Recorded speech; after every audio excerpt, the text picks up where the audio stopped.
Hello दोस्तों। आज हम लोग देख रहे हैं बीएससी फर्स्ट ईयर का पेपर देखेंगे आज कि जो केमिस्ट्री के पेपर देखेंगे उसमें से जो थर्ड पेपर देखेंगे पहले। उससे पहले जो देख बता रहा हूँ कि जो केमिस्ट्री के अंदर आपको तीन पेपर लगते हैं। जो पहला पेपर है वो इनऑर्गेनिक केमिस्ट्री का लगता है, और दूसरा पेपर है वो ऑर्गेनिक केमिस्ट्री का लगता है, और तीसरा फिजिकल केमिस्ट्री का। पहला अकार्बनिक का, दूसरा लगता है वो कार्बनिक रसायन का, तीसरा लिखता है भौतिक रसायन विज्ञान का।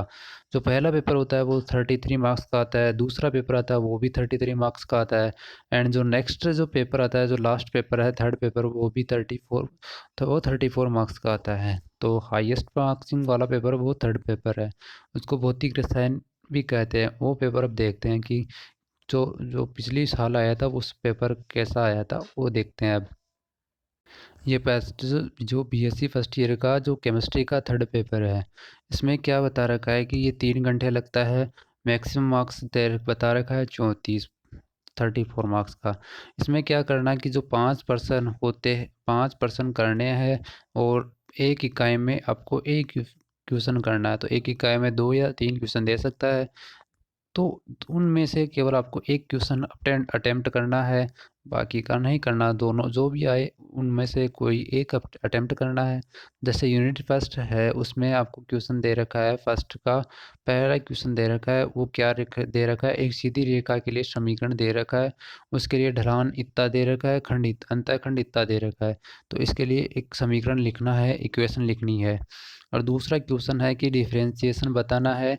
जो 4x स्क्वायर और जो -3x+2 का अवकलन करना है, और सिद्ध करना है कि जो log 96 की वैल्यू होती है वो इक्वल होती है 5 log 2 प्लस log 3 के इक्वल होती है। एंड जो नेक्स्ट क्वेश्चन है वो क्या है कि फलन दे रखा है तुम्हें, इसके लिए मैक्सिमम और मिनिमम मान ज्ञात करना है।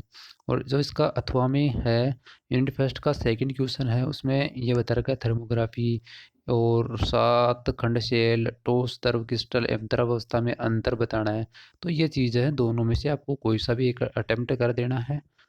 और अब जो आपका नेक्स्ट यूनिट है वो देखते हैं। यूनिट है वो दूसरी यूनिट है, उसमें से पहला क्वेश्चन है, दो भाग दे रखे हैं। पहले क्वेश्चन के जो फर्स्ट है कि गैसों के आदर्श व्यवहार से विचलन के कारण क्या होता है, और वान डेर वाल्स समीकरण से इन विचलनों को कैसे समझाया जा सकता है, कैसे समझाया गया है, वो आपको बताना है। और जो इसका सेकंड पार्ट है वो क्या है कि CO2 गैस के लिए वान डेर वाल स्थिरांकों के लिए मान ए का मान इतना दे रखा है और बी का मान इतना दे रखा है। तो क्रांतिक स्थिरांकों की भी गणना करनी है, जैसे क्रांतिक टेम्परेचर, क्रांतिक दाब वगैरह वगैरह आपको बताने हैं। और इसका जो अथवे का से अथवा है, मतलब दूसरा क्वेश्चन है यूनिट सेकंड का, वो क्या है कि मैक्सवेल बोल्ट्जमैन के आणविक वेगों के वितरण नियम की व्याख्या कीजिए। इसके प्रयोग सब सत्यापन हेतु विधि का वर्णन भी करना है।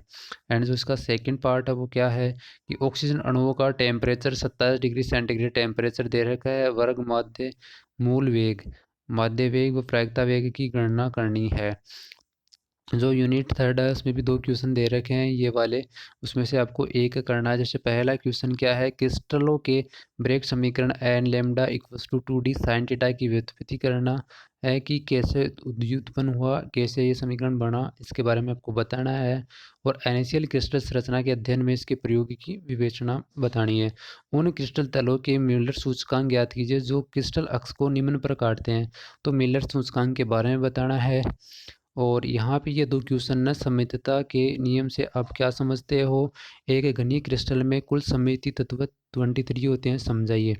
क्रिस्टली व क्रिस्टलीय ठोस में अंतर बताना है। तो जो पांचवा छठवा जो थर्ड यूनिट है उसमें पांचवें छठे में से आपको जो क्वेश्चन आता है वो अटेम्प्ट कर दीजिए। और फिर जो लास्ट कौन सी है, इसके बाद में दो यूनिट है और वो देख लेते हैं। जो यूनिट फोर्थ है उसमें क्या करना है कि दो क्वेश्चन दे रखे हैं, दोनों में से एक करना है। जैसे पहला क्वेश्चन दे रखा है, इसमें दो क्वेश्चन है। कोलेडो के शुद्धिकरण की दो विधियों का वर्णन करना है, कोलेडो के गुणों का वर्णन कीजिए। पाइस के प्रकार उदाहरण सही समझाना है, पाइस बनाने की विधि व पाइसों के अनुप्रयोग को समझाना है। एंड जो लास्ट यूनिट है उसके दो क्वेश्चन बता रखे हैं, उसमें से आपको एक अटेम्प्ट करना है। जैसे जो पहला क्वेश्चन है, अभिक्रिया की कोटि व अणु संख्याता में अंतर समझाइए। अभिक्रिया की कोटि ज्ञात करने की विधियों का वर्णन कीजिए। किसी प्रथम कोटि अभिक्रिया का वेग स्थिरांक इतना है, तो इसकी हाफ टाइम बतानी है। और जो ये लास्ट क्वेश्चन है वो क्या है, इसमें दो क्वेश्चन दे रखे हैं कि फर्स्ट है दर्द गोले मॉडल के आधार पर सरल संगठन सिद्धांत को समझाना है और इसकी क्या लिमिटेशन है, सीमाएं क्या है, कमियां क्या है वो बतानी है। शून्य कोटि, प्रथम कोटि एंड द्वितीय कोटि वेग स्थिरांक के मात्रक लिखने हैं, यानी यूनिट्स बतानी है कि फर्स्ट शून्य कोटि की क्या होती है, प्रथम कोटि की क्या होती है, सेकंड ऑर्डर उनके लिए वेग स्थिरांक के मात्रक बताने हैं आपको। इसी प्रकार ये पेपर हुआ, इसका सॉल्यूशन भी आएगा। उससे पहले इसका जो बचा हुआ फर्स्ट पेपर है वो भी बताएंगे। इसके अलावा सभी जो बीएससी से रिलेटिव पेपर्स है वो सब डाल देंगे यहाँ पे। तो और पेपर पाने जानने के लिए वीडियो को लाइक शेयर करें और चैनल को सब्सक्राइब ज़रूर करें। Thank you.